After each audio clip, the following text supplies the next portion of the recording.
Pigeons 420. Mr. Grow It.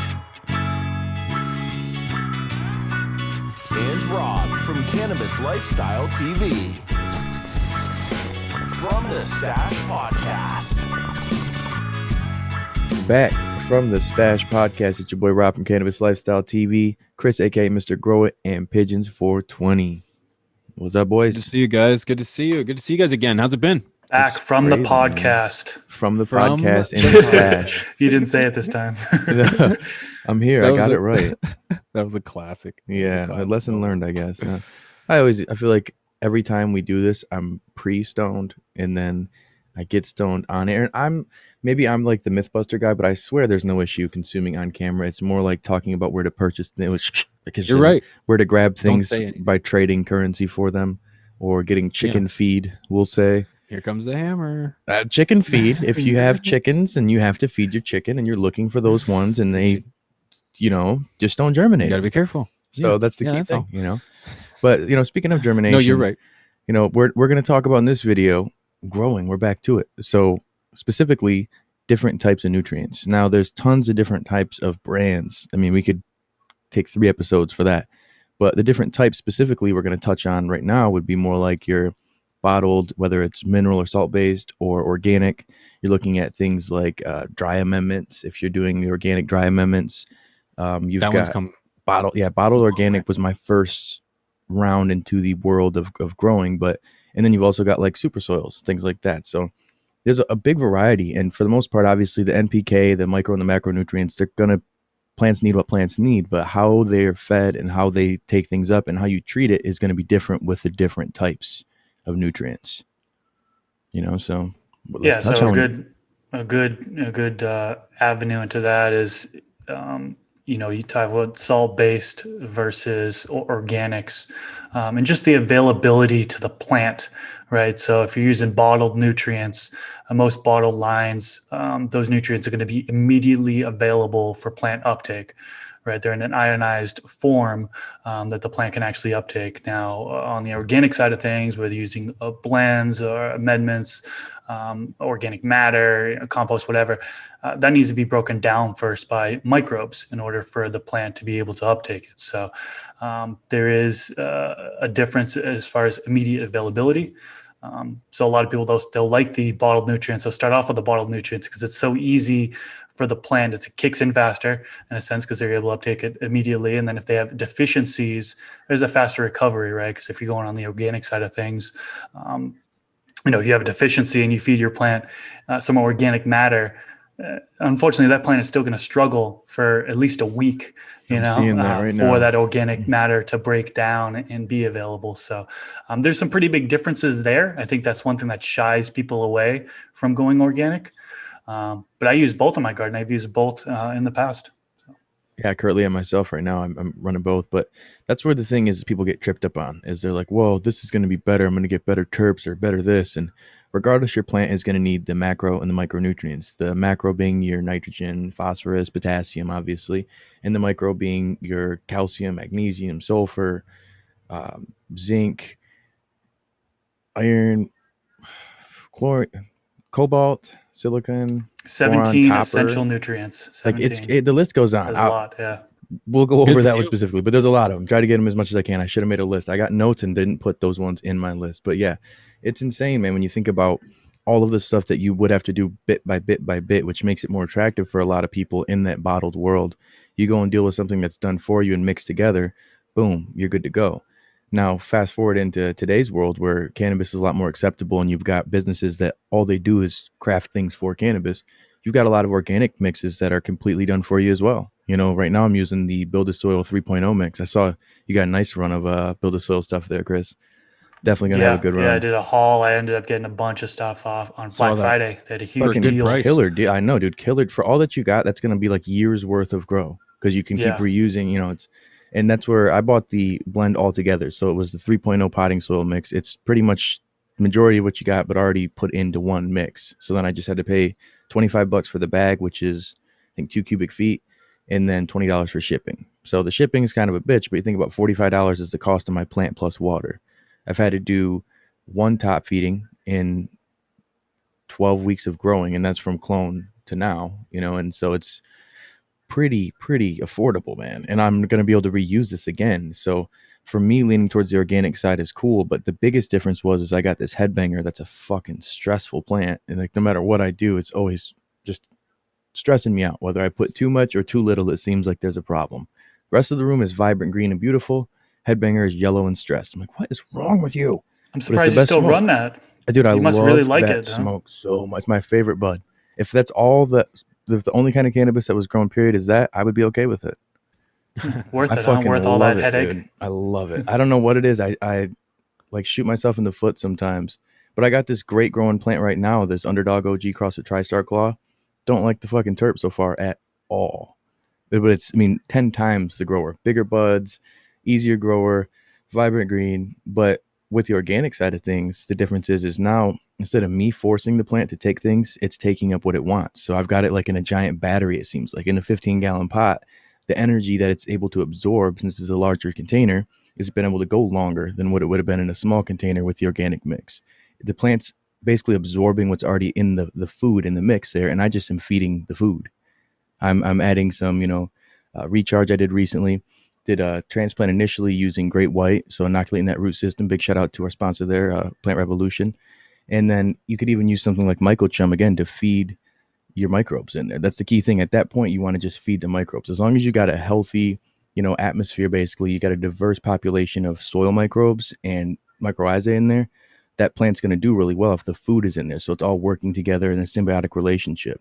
For me, that's the only way I can grow this headbanger without being stressed out, because it's taking what it wants. Instead of me trying to figure out what this finicky lady wants, I'm like, you take it, okay? Here's a big abundance. You take what you want, because at this point, I am almost tired of you. Like, if I find something better, you gone. I'm sorry. Yeah, as long as you have that organic matter in there, like you said, and the microbes are working to break it down, it's uptaking what it wants. Now, you get into a sticky situations when you run out of that organic matter, right? And then the plant starts showing deficiencies and so on and so forth. So having that top dressing certain times, whether it be, before flowering starts, week 3 or week 4 in flowering, but making sure that you're replenishing that organic matter. I know a lot of people trip up on that one. I did. I tripped up on that. You'll see any of the Cannabis Lifestyle TV subscribers, I'll be putting out a full beginning to end organic run on that in the next 4 or 5 weeks once I harvest.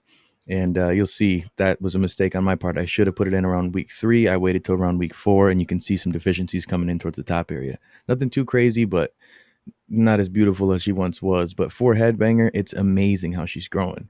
And the biggest thing for me, since it's done correctly, the mix is pre-done for me. I didn't have to risk me being a novice and trying to put it together. I don't really even need to pH my water. It comes out from my tap around 7.6. Which is pretty cool for me. I just use a small boy dechlorinator, so no chlorine in there. And I'm, for the most part, just been watering. No problem. Wait, did you say 7.6 pH? Yeah. And that's what you're putting into your medium? Ballpark, usually, like after I've been mixing some vinegar in there just to get it closer to 7. Okay. All right. But I was going to say 7.6 is high. I know, and I've had, mine comes out close to 8. And whenever I toss that in there, unfortunately, it's a little bit too high, and I start seeing deficiency. So I was curious if depending on what you got in there, like in this mix, seemingly it buffers a lot of it out, where even if I've gone higher, it'd still be okay. But I'd rather drop it down just a pinch. And keeping it organic, I'm running with vinegar to try to drop that down instead of using something, with like an acid in there. I'm not trying to run that route. But with my synthetic side, that's where sometimes that control is better for me. I can go and do a mix, like right now with my cocoa mix and how much I add to it using Humble Secret. I'm right down at like 5.8 after adding everything in. I don't have to do shit.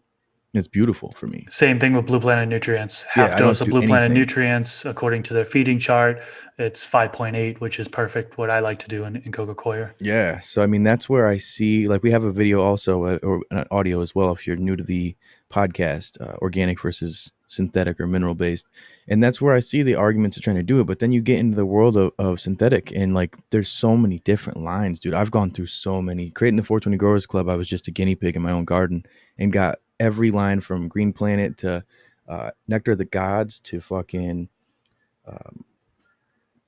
not Humble Secret. Yeah, Humble Secret's my main one, but Advanced Nutrients, House and Garden. I can't, the list goes on. Dynagrow, Botanicare.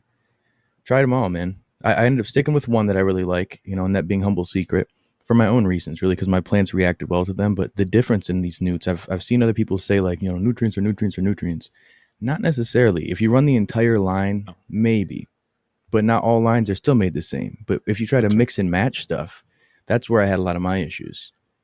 I would recommend not mixing and matching when it comes to lines, but each to their own. If you got a way that goes where you're able to use two different lines, then by all means. Yeah, But if you know your chemical compounds, you know the makeup of it very well, and you can then have at her. do that. Don't base it on the front numbers. That's not your end all be all, but Mm-mm. it's Mm-mm. interesting, man. Like now, I know you said Blue Planet you use. Have you ever seen Green Planet, Chris? I mean, I've seen Green Planet. I haven't used it though. That's more Canada based, I believe. That's the Yeah, only one that I've had that didn't, the whole line that didn't hit for me. That same strain right next to each other that I yielded more. I got heavier production. My buds were bigger, but my resin production was lower and the terpenes and flavonoids. Everything that I like was a lot less. And that was just at the time. This was like 6-7 years ago. So they could have And I was stepped it gonna up. say, I Drop in the can't comment even. section if I fucked up. I was on that. using Green Planet about the same time, 6-7 years ago, and I use the entire line, and I can't attribute the any kind of effect that I was too novice to really say that I flexed those lines to their full capacity that I'm doing now with the later half of Remo, when I had Remo, and now that I have Future Harvest, I'm able to not manipulate in terms of what I'm adding, but how much and when. And if something becomes deficient or toxic, I can address that relatively quickly. As you guys mentioned, with bottles, I can get that recovery much quicker. It's often just the difference of either adding more water or addressing the deficiency effectively, or accurately. But there is, I stand behind, there is a difference between lines and the proprietary method that companies are using to give you those end results. They're the heavy candies, or the bud candies, and your heavy intensities in the sugar or in the late flower stage. I believe that some people believe you need more of potassium and less sodium, and so on and so forth. So there is a proprietary element to these lines that needs to be taken into consideration when you Especially if you purchase them. follow their charts too. That's another thing. Whereas if you're following the recommended dosages, like I know one company that does a really good job with basically giving you a calculator that's nice is, why do I keep forgetting? Because I'm stoned. It obviously worked out very good. House and Garden. They got a nice little app you can get that breaks it down for you. So depending on what line, and a lot of that's another thing too, is you'll be like, oh, I use, House and Garden. I use Nectar de Gaza. I use this. That's like, do you use the entire line, and which one do you use? Like Emerald Right. Harvest has like a Coco's, and like so does Advanced. They've got a Coco's. They've got an organic bottle. They have a regular one. But then you look at how many bottles you're buying compared to other lines. You got some that are like two, just an A and a B, and then all these other ones. Yeah, like then you've got some that like your base nutrients are just one. I have veg and 12 flour. bottles. I have 12 bottles Holy when it shit. comes to my end. And when you water by, I don't run a reservoir either. Now, granted, you're not using all 12 every watering. Yeah, you've but got in your the first line, it's 6 gonna to at some 8. point. Yeah. But you use the first like 8 bottles in the first 4 to 6 weeks, and then you're using, or 8 weeks, and then you're using only 4 or so bottles towards the last 8 weeks of flour, or the 8 weeks of flour. Now you can still, for that particular line, there's got to be just base nutrients, right? So Yeah, of course. two Yep, of bottles, course. 3 bottles of base nutrients, and Yeah, then I from believe- there is the additives, right? Yeah, which are usually you can like, break it down to a 2-part. it's your choice of those 2-part, okay. All Yeah. right. Now that would just be, there's a grow, and then there's a bloom. And then of course, if you want your CalMag, your additional CalMag, and then there's those additional bottles, but you could break this line down to 2 bottles. Yeah. And then you can do the same thing with most. I know Green Planet had a 3-part system. There was an A, B for veg, and then a bloom for flower. Yeah. So, and It's a little Flora different. series, I think it's similar. Yeah, you'd have like a 3-parter. I ended up running Fox Farm Trio for the first 6 years of my grow career.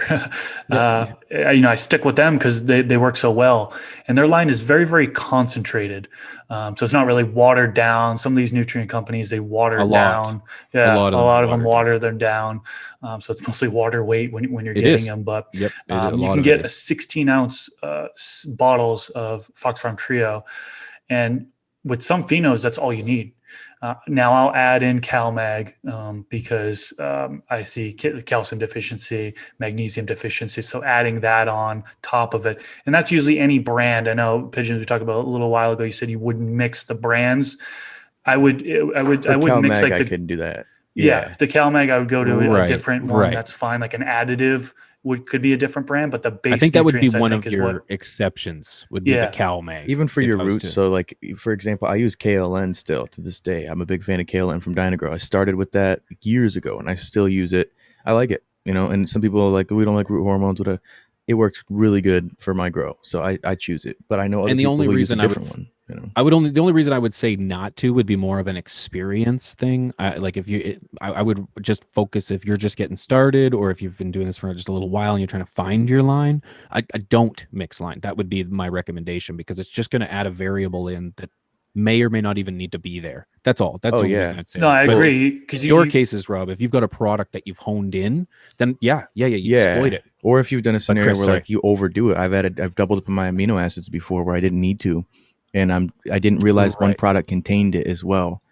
And so I'm just like, oh, well, fuck, that was stupid. And that's why this line had 4 bottles. This line had 8 bottles. And I'm like, oh, well, they blended a lot of stuff. And they made it kind of like a key in a sense where, Advanced does a good job at breaking everything down. So you can choose if you want to use it. In my opinion, if you're going to get the best results with all of them, why would you not choose to do them all? It's only when you're at a $36 US price point for like a 16-ounce bottle, and you're like, fuck, I need 12 of these. But you're getting a beautiful logo on the front very pretty logo. You might get some stickers if you get a box, No offense. And you're helping Big Mike, get a more young looking over the years. Have you seen his transformation? Holy fucking glow up. Dude, he was like an older fat guy. Now he's like a young 36-year-old jacked up. He's clearly not 36, with like spiky blonde hair like Guy Fieri's bigger brother. I'm like, what happened, dude? I wonder if he's on test. Dude, yeah, he's TRTing or something, man. Holy shit. But good for him. But I mean, there's certain companies for me where I'm like, I want to spend my money wisely. It's not just about how the product works too. It's how the company runs. A lot of companies who are working with Hawthorne. So I was a big fan of General Organic. That was one of my first lines I got. I got the Go box, the General Organic box. It's an organic bottle, or veganic, they claim. I got amazing results. Loved it. Then fast forward a little, past then, they end up selling, General Hydroponics ends up selling to Hawthorne. Hawthorne's ran by the son of the CEO of Scott's. Hawthorne's owned directly by Scott's. So Hawthorne's got all sorts of companies. Hawthorne Gardening Company, I believe they are. So what's bad about that? Explain to everybody. So Scott's, if you don't know, Scott's has been running pesticides that give people cancer for years and kind of just shrug about it now. And now they're getting in the cannabis industry and they're hiding behind another brand. And I'm just, I don't want to give money to the devil, whether it's directly or indirectly. So I try to choose where my money is, and I can't work. Correct me if I'm wrong, but their name before was Monsanto, I believe. And then I believe Bayer bought them out, I believe. And I think Scott's is under Bayer. I could be wrong about that, but I know those are all connected in some way. And it's the devil behind the seeds that people don't know about a lot. There always is. That's where I give big kudos to Fox Farm, is they put out a newsletter to Travis at the Grow Store. He runs one over here in Michigan. And they said, hey, a lot of our constituents, basically, like they're in politics, a lot of our other companies we work with, are working now with Hawthorne, and we choose not to. And while we may not be able to get as much supply to you guys, we may run into issues with distribution here and there. Our goal is to be able to work with ethical companies and do things for the community. I'm like, fucking kudos, man. Respect. What was that company's name again? That was Fox Farm. Fox Farm. There's a lot of companies that are under Hawthorne, right? I mean, lots you wouldn't even realize. I wish I had them all memorized. Gavita is one of them that comes to mind. Yeah, right? Gavita. I think Sunlight, General Hydroponics Distribution is working with them. We got a video that Cannabis Lifestyle we're going to be putting out, going over that, because there's a lot of people who are recommending products in the 420 Growers Club, and I'm like, that's the devil. But they don't realize it. So we're trying to help people there, and that's the thing too. That's a good idea. That's good. That's good content too. The community needs that kind of thing. Appreciate it, so brother. That's a smart smart choice. Well, and that's where I'm at now is like, you got to pick and choose. So that's the thing that's leaned me towards even organics. So sustainability, and I can reuse this stuff. So I'm buying all these bottled nutrients, and a lot of it is I'm throwing it away, and it's toxic, and the extra water, excess water, that's just unclean. I don't know, man. I just don't feel great about it. Throwing out the soils too? I'm using cocoa, so yeah, I'm getting rid of the cocoa. Throwing out the cocoa too. Yeah, wow. And I reused it for a little bit, and I ended up having some salt issues, some little salt built up. Wow, and, he says.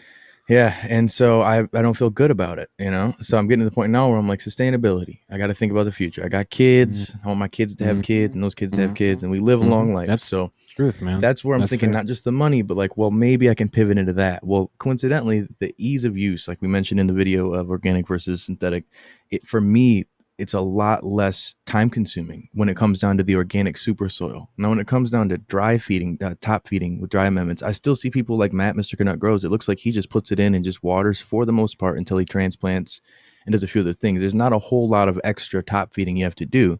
Correct me if I'm wrong, because that's more your area, right, Chris? You're dealing with some dry amendment top feeding? Yeah. The past couple of years, I've been using earth dust nutrients by the Green Sunshine Company. So they recommend an initial base amendment, and then top feeding before flowering, and then 30 days into flowering, doing another top feeding. Yeah, that's it. Like, you just literally don't have. That's the thing. What is attractive for me? That's it.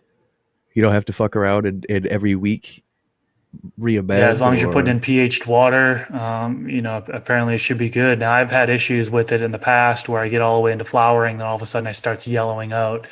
And one of the things I think it contributes to is the pot size. We briefly talked about it.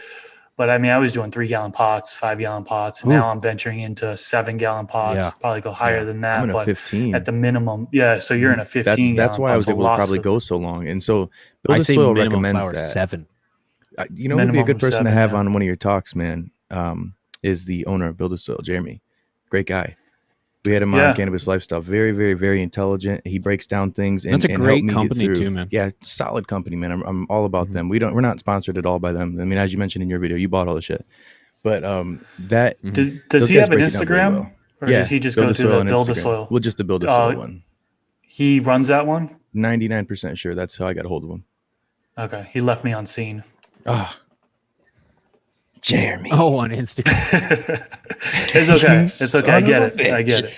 No, I get it. It's busy, man. COVID time, end of the year, taxes. He'll be there. But yeah, that's the thing too. Is the company, ethical company, but sustainability, and then the ease of use, where I can just water the shit for them, and you don't got a pH balance like you would in a normal scenario. People are like, "Oh, I got to balance it." It's like, if it comes out real high, bring it down a little bit. And you could use something just like vinegar. I've got white vinegar. I've used apple cider vinegar. I've used both, and they actually both work. One takes a lot more than the other, though, so pay attention to that. And then I've noticed too, a lot of times, some people will be stuck on the fact that, like, I constantly got to be feeding these microbes all the time. Again, if you've got a big pot already, you do need to feed the microbes, but you don't need to do it like every single time you water. And I'm doing that on my other grow, and I'm seeing a little bit of like waste where I'm not doing it here, and I'm like, oh, well, why would I waste it if I'm getting the same results back and forth? It just comes down to, again, that the strains are gonna, or the cultivars are gonna react specifically. I'm still saying strains are gonna react specifically to how they're being fed. Not all of them are going to react the same, but in the organic side, they're going to take up what they want. The bigger pot's going to be easier for them to take up what they want compared to the smaller one. They're going to absorb it quick and be like, I need more food, and people will use something like a fucking, the aerated compost tea, like actively aerated compost tea. And you can do that. I've heard some people arguing against it. Top feeding may be the better option, but to get it more directly to the medium, a tea is probably going to be your better option. So top feeding for me is what I did, and I'm seeing the slower comeback. I'm about 2 weeks later. Have you guys ever done or heard of a dunk? No. I've heard dunk, someone. What do you mean by that? Like they aerate it. They come up with a tea, and they just take the pot in its entirety and drop it into a tub of that solution. No, I haven't. So it's kind of like Wicks then? Yeah. It, like the whole thing. Yeah. That's interesting. And, no. No, I'm not organic. You guys take a much different approach when it comes to growing cannabis than I That's do. the beauty of a trio here, man. Is we have and Chris is like a hybrid of the two of us, even because he's like, well, I'm doing this and this, and I'm like, oh, it's perfect. Mhm. And that's where you get into something like deep water culture, which I'm getting ready to start another bucket of that. I've got the Grow Me Kurt, Trey's brother. He's got that going right now, and you can't use all the same nutrients that you would. You can't use that gunky shit that you'd use in deep water culture, especially if you're using air stones in your mix. You know, some people use like air pumps and they'll do it that way, but you're getting more into aeroponics in that sense. But with the air stones, like they'll gunk up. You know, when I first started growing, I thought I could use some of the same stuff from my general organics that I could in the others. And from what the company says, you can, but I need to step up my aeration quite a bit. It just wasn't enough, you know. And they gunked up and they got nasty, and my roots got gross really fast. So most times, in my opinion, at least, you're going to want to go with mineral-based nutrients when you're dealing with deep water culture or any sort of hydroponic that's dealing with pumps or anything submerged in there. I've dealt with salt buildup even by having the same ones for so long. I use this nutrient that came in my current culture bucket. I bought a 13-gallon kind of pre-done bucket for my first run, and I can't remember the name of the nutrients, but it was so fucking salty. I didn't use it for 3 months, and I let it sit, and it was like a diamond when I opened it. I was like, what the fuck? You take the top off of it once, and that much oxygen, just like such a chemical reaction that it didn't make it. But it was a 3-bottle part, and I had great results with 3 bottles, but it was super salty. Like, I'm more of a I like the fact that when I take a bottled nutrient, I've got a chart on the back of the box in most cases that say give this, and this at this time with this much parts per million with this pH. And in most cases, my pH comes out at about 7. So I don't even adjust. I just add nutrients and water. yes, it's And it is. And it's set it and forget it.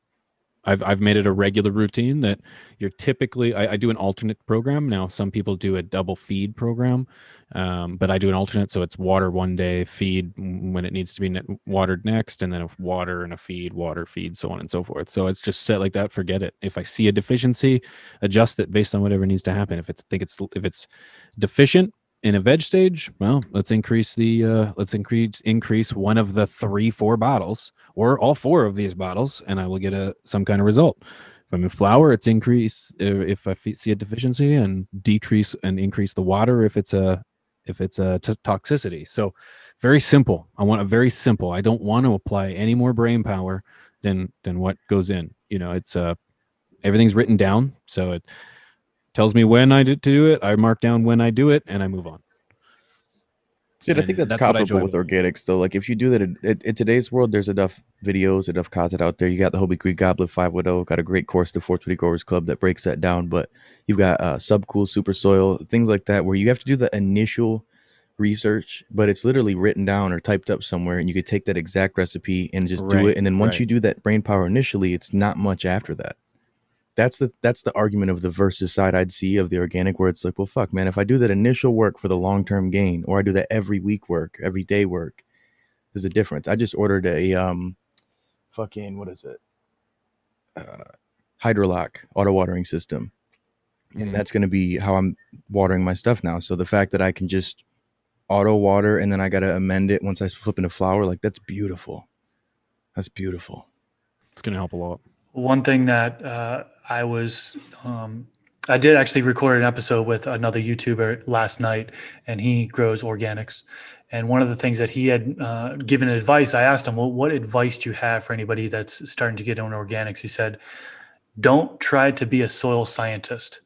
You know, don't just, you're researching all these different minerals or amendments to put in there.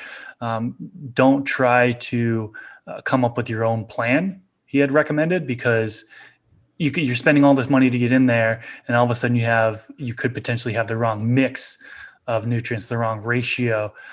So he had highly recommended that anyone who's just starting to get in there to go with a recipe that's been proven, something like Cladamus Kook.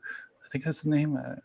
Yeah, get pronouncing like it the wrong, Kooks and I'm mix. gonna Yeah, get we'll yeah. butcher names here. Anytime we butcher a Oh name God. from the stash, you have to take a dab. And he's a legend, so I apologize if I said it wrong. Yeah, we But do that anyways, here. he has a proven mix. Build a Soil has mixes, right? They have on their website, I think 3 different mixes that you can follow along. But it's highly recommended to start with something that works, because if you're just dumping your money into all these different amendments and saying like, I think it's going to work, and then like it could go south, and then you're not going to be happy when you spent all that money and And you that's didn't get and a that's good great result. advice. I would say the exact same thing for bottled nutrients. I got a line of a dozen bottles. I would not say go and buy a dozen bottles. Start with their line. Start with the 3 bottles. Start with the 2 bottles, and then work your way up, because you will grow decent product with those first couple bottles.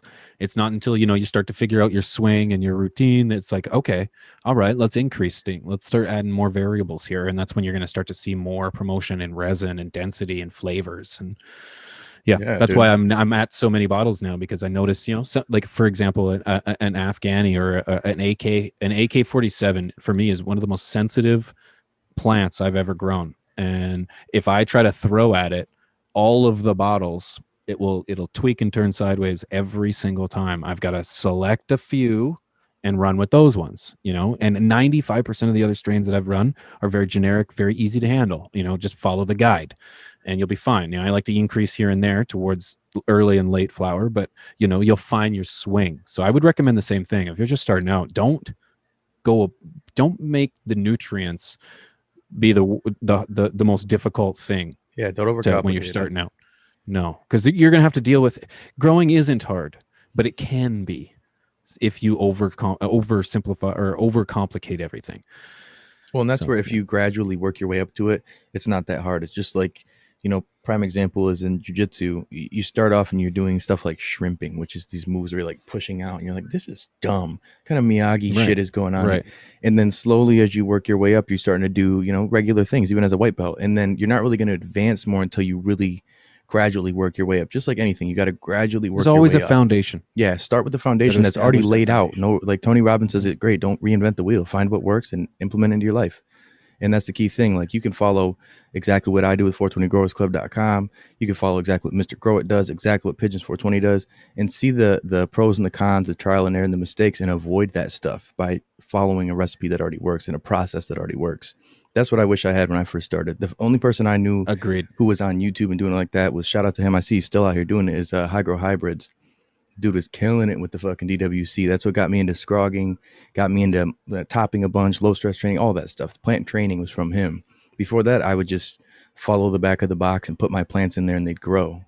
Right. But because what you wouldn't, and this is why I got into this, is because what you wouldn't see were the failures and the troubles and the issues, because it's like I'm plagued with all of these issues, but everywhere I look, no one has issues. Yeah, they're perfect. Everything's perfect all the time. And that's when it was like, whoa, there's got to be a way. And when I found out that, there are a couple extra steps you need to take to get those great results all the time, that's when I realized maybe I could create content that would show the good, bad, and the ugly. And that's why I appreciate your guys' content, because you guys do the exact same thing. You don't just see the beauty because it's covered in it. You're growing cannabis. There's a lot of beauty, but I appreciate there's a lot of downside. There's a lot of downside to that. So yeah, homework is worth its weight in gold. And there's a lot of content creators that are hiding their problems. For sure. Yeah. For sure. You don't. The thing is, you see them, and then they're gone. Yeah. You don't see any. We're following a garden. And then it's gone, and it's like, wait, what did you do? Because people killing off plants and not mention anything, like, oh, hey, here's my plants and veg, and then okay, where's the flower update? Already harvested.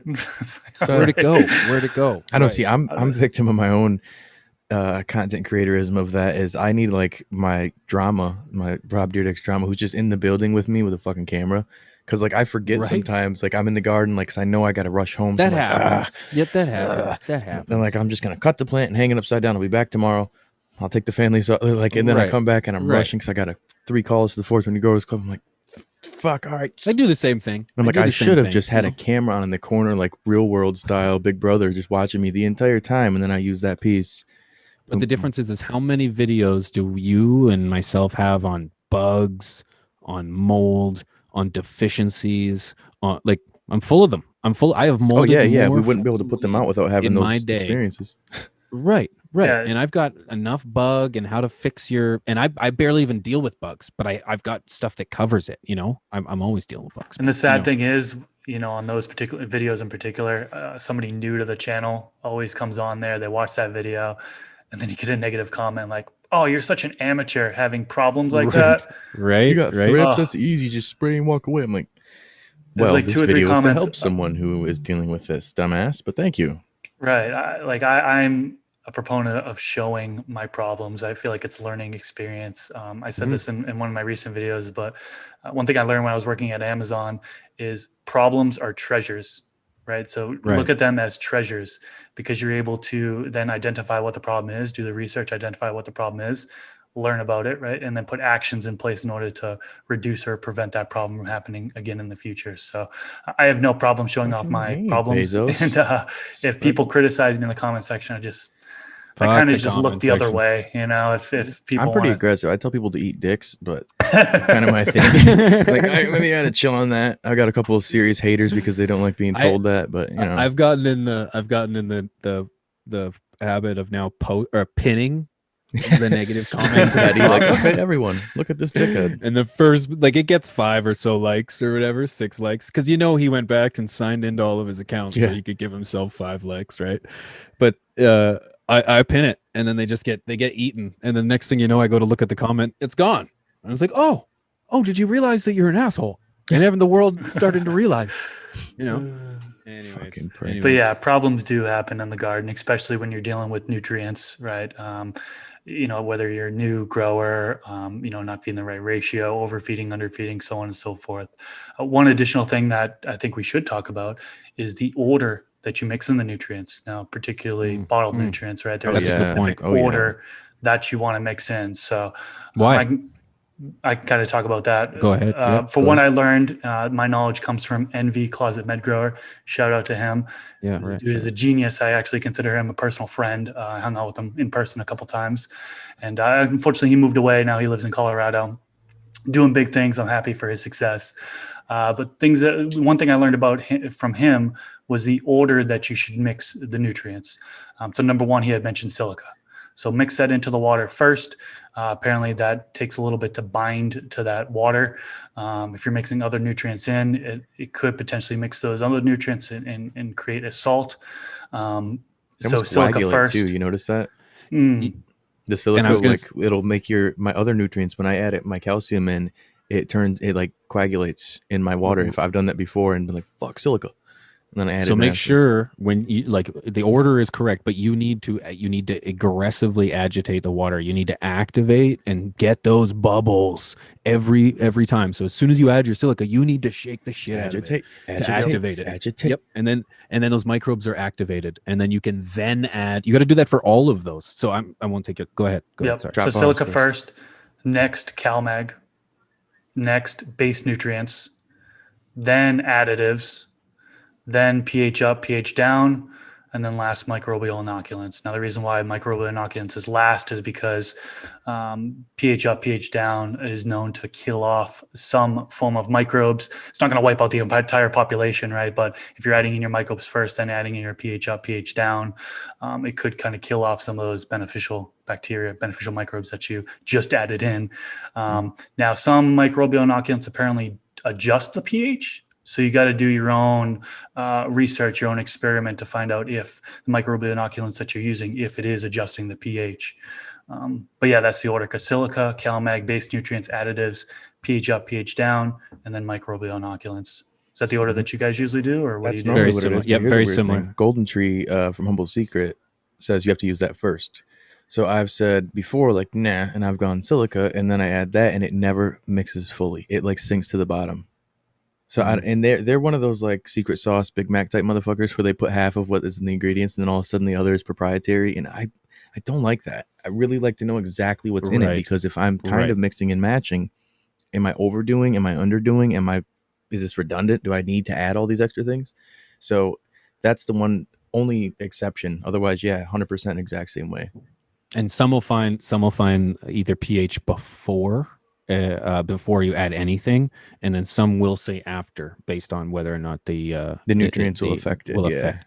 Now, another thing I want to point out, and I mean this in terms of more so people that are just starting out, do not, when you're choosing a nutrient, yes, I agree with choose a chosen recipe, but make sure you consult with the company and the product that you're using, because you shouldn't listen to a random guy on the internet when it comes to your nutrients. You can literally go to the source, to the horse's mouth, and ask the company, should I pH before? Should I pH after? And you don't even have to ask them. Most cases it's already stipulated on their websites or on their forums.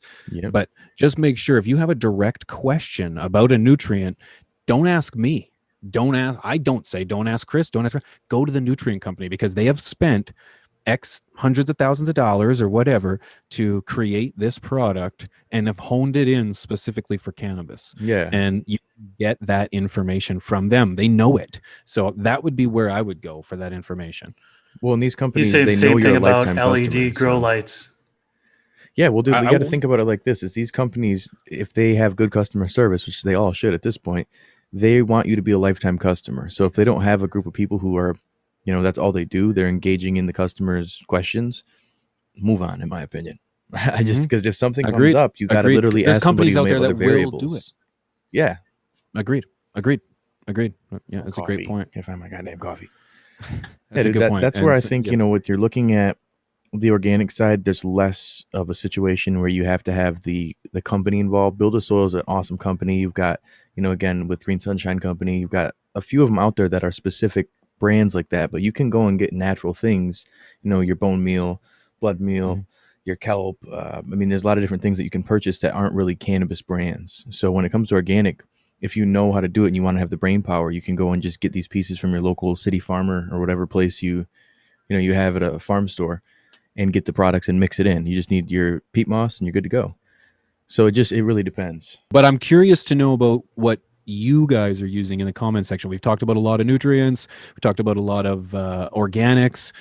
Maybe we didn't discuss what you're using. So I am interested to hear about what you're using in your garden. What works? What have you struggled with? Because I know things that I've struggled with, other people have excelled with.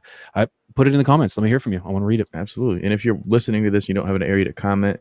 I know we all have got areas, a forum, 420 Growers Club. You got Mr. Grow. Is it MrGrow.com or is it gardeningmrgrow.com? Yep. MrGrow.com. I know he's got a forum over there. Pigeons has his Discord and Patreon. We all got Patreon areas. So if you want to be able to engage and comment with the community, obviously check that out.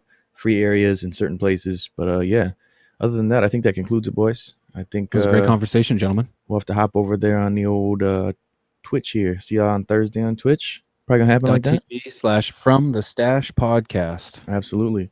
That being Cool, said, guys. this is Rob from Cannabis Lifestyle TV. Chris, aka Mr. Grow at Pigeons 420. We'll see y'all next week.